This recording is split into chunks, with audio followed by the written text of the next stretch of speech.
Reform হতে হবে সংসদে। রিফর্মের মালিকানা হচ্ছে জনগণের হাতে থাকতে হবে। আমরা কিছু লোক বসে এখানে কিছু রিফর্ম করে ফেলবো আর বাংলাদেশ 50 বছর এভাবে চলবে, এর থেকে ভুল ধারণার কিছু হতে পারে না। রিফর্মের মালিকানা বাংলাদেশের মানুষের মালিকানা থাকতে হবে। Reform is a democratic process, গণতান্ত্রিক প্রক্রিয়া। রিফর্ম হচ্ছে গণতান্ত্রিক প্রক্রিয়ার মাধ্যমে কারেকশন হতে থাকবে। It's a correction process, it's a filtration process.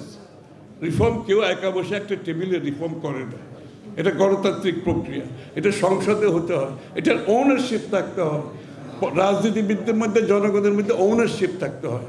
সুতরাং বাংলাদেশের রিফর্ম হবে আগামী দিনে সংসদে জনগণের ম্যান্ডেট নিয়ে। আগামী দিনে রিফর্ম হবে সংসদে, এটা আমাদের পরিষ্কার করে বলতে চাই। এই ব্যাপারে সন্দেহের কোনো কারণ নাই। সেই রিফর্ম টেকসই হবে, সেই রিফর্ম টিকে থাকবে। আমরা তো অনেক রিফর্ম আগে দেখেছি। রাজনীতিবিদদের যদি উদ্দেশ্য খারাপ থাকে কোনো রিফর্ম কাজ করবে না। আজকে শেখ হাসিনা যাওয়ার আগে 6 বছর আগে দেশনেত্রী বেগম খালেদা জিয়া ভিশন 2030-র মাধ্যমে রিফর্ম দিয়েছে। 1 বছরের অধিককাল আগে তারেক রহমান সাহেবের নেতৃত্বে আমরা আমাদের যুগপৎ আন্দোলনে যারা আছে আমরা সবাই মিলে রিফর্ম দিয়েছি।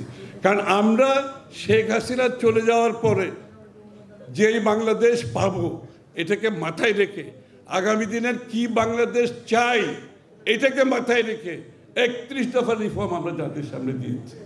সুতরাং রিফর্মের গল্প আমাদের সাথে করবে না। রিফর্ম এখন যারা বলছে তাদের বহু আগে শেখ হাসিনার পরবর্তী বাংলাদেশে কি রিফর্ম দরকার হবে সেটা আমরা অনুধাবন করেছি এবং সেই রিফর্ম আমরা প্রস্তুত করেছি। আমরা সকলে মিলে আলোচনা করেছি, বিতর্ক করেছি, তারপরে 31 দফা প্রণীত করেছি। এই 31 দফা করার জন্য আমরা জাতির কাছে প্রতিজ্ঞাবদ্ধ। এখন কি রিফর্ম হবে না হবে আমরা জানি না।